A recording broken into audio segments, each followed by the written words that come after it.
اللہ تبارک و تعالیٰ ارشاد فرماتا ہے، خبردار سن لو، بے شک جو اللہ کے ولی ہوتے ہیں نہ انہیں کچھ خوف ہوتا ہے نہ کچھ غم، اور یہ ان لوگوں کی بات ہو رہی ہے، یہ ان کی شان بیان ہو رہی ہے جن کے بارے میں پروردگار عالم فرماتا ہے الذین آمنوا وکانوا یتقون، وہ لوگ جو ایمان لائے اور پرہیزگاری کرتے ہیں۔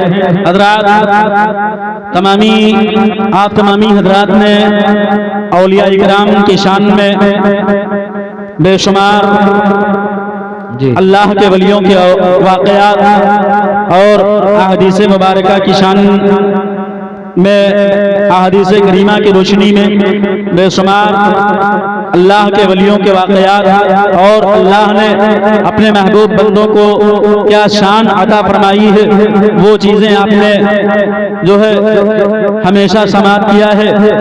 حضرات میں سرکار حضور مفتی اعظم ہند کا ایک واقعہ آپ تمامی حضرات کے سامنے پیش کرتا ہوں، میں پڑھتا ہوں، آپ سماعت کریں، آپ اندازہ لگائیں۔ جو آج نبی کے علم غیب پر سوالات ہو رہے ہیں، لوگ جو ہے چیمی گوئیاں کرتے ہیں اور ان کے سوالوں کا جواب بھی اس واقعات کی روشنی میں ہے۔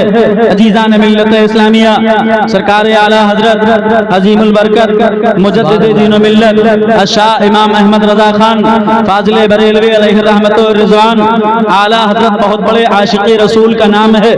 عزیزان ملت اسلامیہ، اعلیٰ حضرت کا ایک ایک شعر نبی کے عشق میں ڈوبا ہوا ہے۔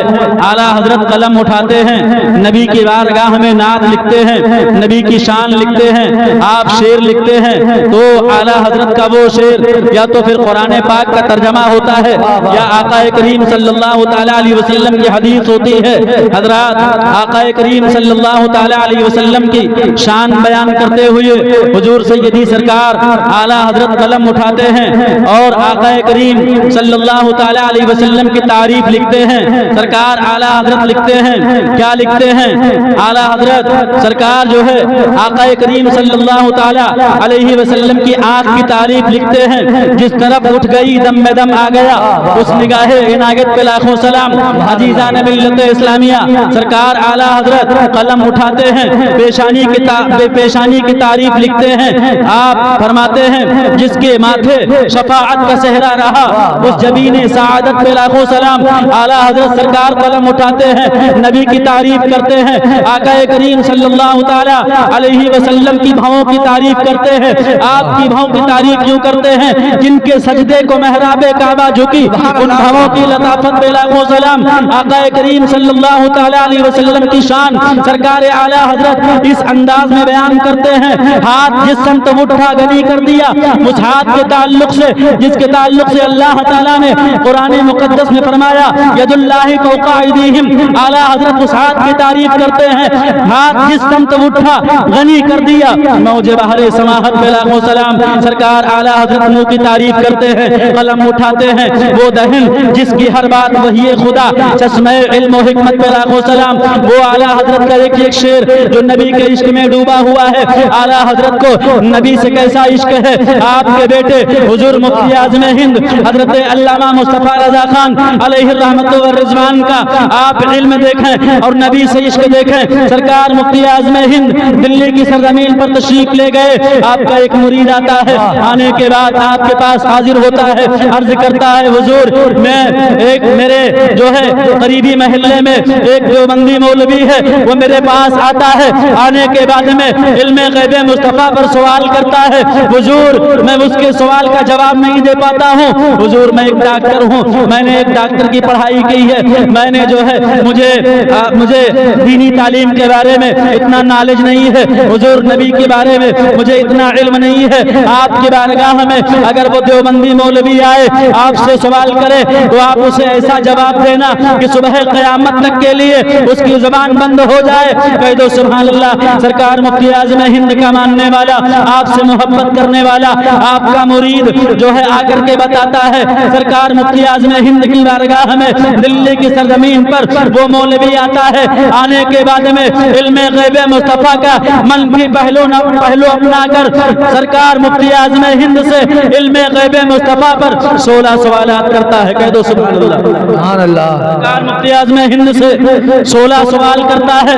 وہ دیوبندی مولوی یکے بعد دیگرے 16 سوال جب ہو جاتے ہیں، سرکار مفتی اعظم ہند نے فرمایا ٹھیک ہے میں نے تمہارے سوال سن لیے ہیں، جواب دوں گا، اس سے پہلے تم میرے سوال کا جواب دو۔ میں تم سے 3 سوال کروں گا، یہ میرے 3 سوال ہیں اور تمہارے 16 سوالوں کے جواب بھی ہیں۔ کہہ دو سبحان اللہ۔ سبحان اللہ سبحان اللہ۔ بہت سرکار مفتی اعظم ہند نے فرمایا تم پہلے میرے 3 سوالوں کا جواب دو۔ وہ دیوبندی کہنے لگا آپ بریلویوں کی یہ عادت ہوتی ہے، سوال کا جواب نہیں دیتے ہو، سوال پر سوال کرتے ہو۔ سرکار مفتی اعظم ہند نے فرمایا بھائی یہ میرے سوال ہیں اور تمہارے 16 سوالوں کے جواب ہیں۔ دیوبندی مولوی نے کہا ٹھیک ہے آپ بتائیے آپ کے سوال کیا ہے؟ سرکار مفتی اعظم ہند نے فرمایا بتائیے شریعت میں اس مولوی کے بارے میں کیا حکم ہے جو بہار کا رہنے والا ہو، بہار سے قرض لے کر دلی آ گیا ہو، قرض دینے کی نیت نہ رکھتا ہو؟ یہ میرا پہلا سوال ہے۔ میرا دوسرا سوال یہ ہے جس کا چھوٹا بچہ ہو اپنے چھوٹے بچے کی کفالت نہ کر رہا ہو، عیش و عشرت کی زندگی دلی میں گزار رہا ہو، یہ میرا دوسرا سوال ہے۔ میرا تیسرا سوال یہ ہے جس کی ماں ضعیفہ ہو اپنے بوڑھی ماں کی خدمت نہ کرتا ہو، عیش و عشرت کی زندگی دلی میں گزار رہا ہو، یہ میرے 3 سوال ہیں۔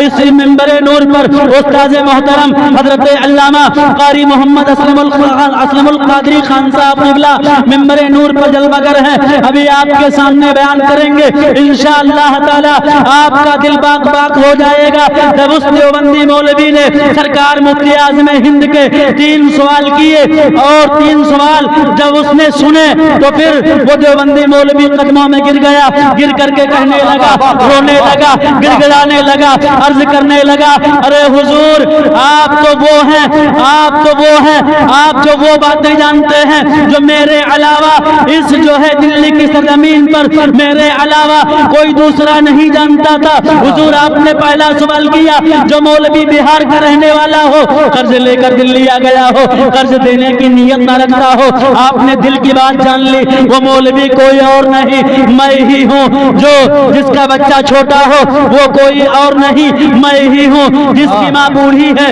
وہ کوئی اور نہیں میں ہی ہوں۔ حضور گستاخی معاف کرنا، ہاتھ بڑھائیے اور کلمہ پڑھائیے، مجھے توبہ کرائیے، پھر سے داخلہ اسلام کر کے مسلمان کر لیجئے۔ ارے بریلی کے مصطفیٰ رضا خان مفتی اعظم ہند کا یہ عالم ہے، تو جو مدینے کے محمد مصطفیٰ ہیں ان کا عالم کیا ہوگا جب ان کی گدا بھر دیتے ہیں۔ شاہان زمانہ کی جولی محتاج کا جب یہ عالم ہے، مختار کا عالم کیا ہوگا؟